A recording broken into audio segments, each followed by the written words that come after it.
I wish I knew this before. Most critical finance concept.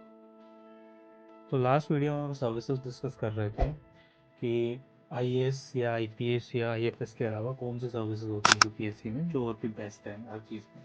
तो चलो उसका second part अभी शुरू करते हैं। तो लास्ट हमने डिस्कस कर लिया था कहाँ तक, हमने इंडियन इंफॉर्मेशन सर्विस तक देख लिया था। अभी हम इंडियन ऑर्डिनेंस फैक्ट्री देखेंगे। नाम से पता चल रहा है, देखो रिस्पॉन्सिबिलिटी क्या है, large number of Indian ordinance factories को मैनेज करने के लिए प्रोडक्शन, डिफेंस, आपकी इक्विपमेंट्स, एमुनिशन सब कुछ होता है।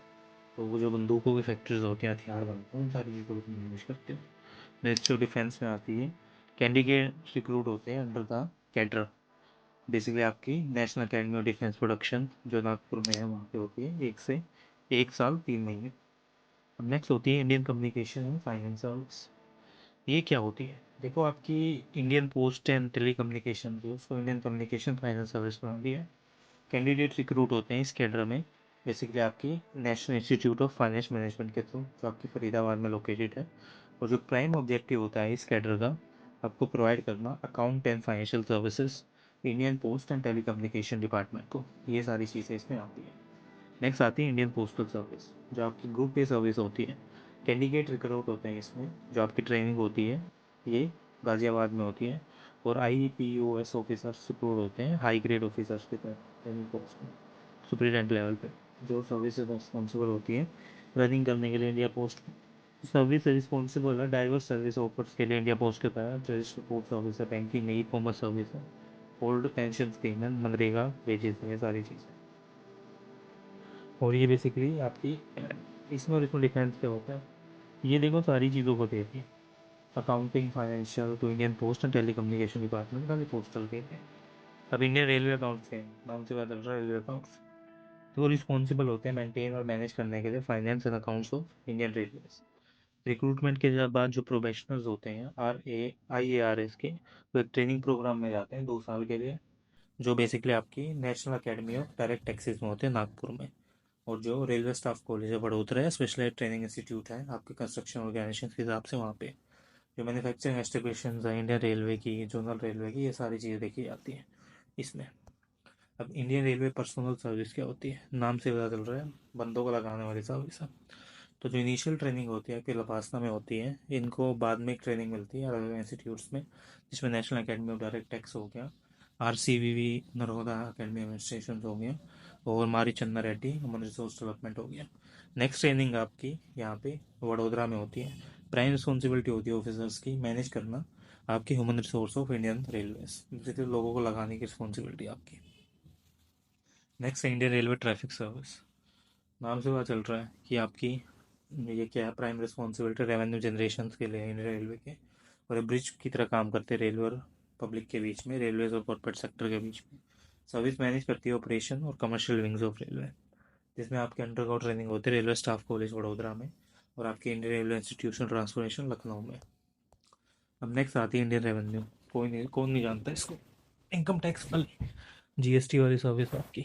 तो लबासना में जाओगे पहले, उसके बाद NADT में जाओगे जो नागपुर, और national academy of custom and excise Faridabad में आपकी।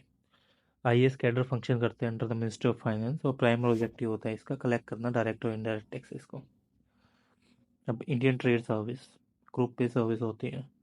जो रिक्रूटेड कैंडिडेट्स होते हैं उनको Indian institute of foreign trade में जाना पड़ता है। प्राइमरी गोल क्या होता है बताओ इसको, मैनेज करना इंटरनेशनल ट्रेड और कॉमर्स को कंट्री के लिए। बेसिकली आपकी मिनिस्ट्री ऑफ कॉमर्स या जो हेडेड करते हैं director general of foreign trade, वहाँ पे आती है DGFT। जितने भी आपके ट्रेड्स होते हैं ना, मतलब एक तरह से इंटरनेशनल ट्रेड्स हो रहे हैं शिपिंग पोर्ट्स के थ्रू या एयर के थ्रू, वो सारी चीज़ आप मैनेज करते हो यहाँ पे। जो आपके फॉरेन ट्रेड लॉज हैं ना यहाँ लगते हैं इंपोर्ट एक्सपोर्ट के। अब नेक्स्ट है railway protection force. Main objective इस कैडर का प्रोवाइड करना full proof security to Indian railway passengers and protect करना property asset of Indian railway. RPF ministry of railway में आती है। पैरामिलिट्री फोर्स हैं, और जो रिक्रूटेड कैंडिडेट्स हैं वो ट्रेनिंग में जाते हैं बेसिकली आपके लखनऊ में। ये चीज़ें होती हैं। तो ये सारी सर्विसेज थी कुछ इसमें। उसके अलावा देखो यहाँ पे डानिप्स और ये सारी सर्विसेज भी आती हैं, तो उनको हम जाके देख सकते हैं बेसिकली इंडिविजुअली। चलो एक बार देखते हैं बाईजूस की वेबसाइट पे। तो डानिप्स वाली सर्विसेज आती हैं आपकी। देखो, ग्रुप बी सर्विसेज अब यहाँ पे क्या आते हैं। एक तो arm force headquarter civil services, group B services में आती है। ऑब्जेक्टिव क्या है, बेसिक सपोर्ट देना है इंडियन आर्म फोर्सेस को या इंटर सर्विस ऑर्गेनाइजेशंस को। मिनिस्ट्री ऑफ डिफेंस में आती है और डिफेंस सेक्रेटरी क्या है, हेड ऑफ द केकर होता है।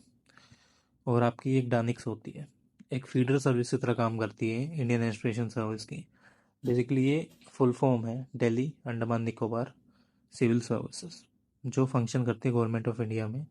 इनिशियल पोस्टिंग होती है कैडर्स की, रोल ऑफ असिस्टेंट कलेक्टर होती है डिस्ट्रिक्ट एडमिनिस्ट्रेशन दिल्ली में।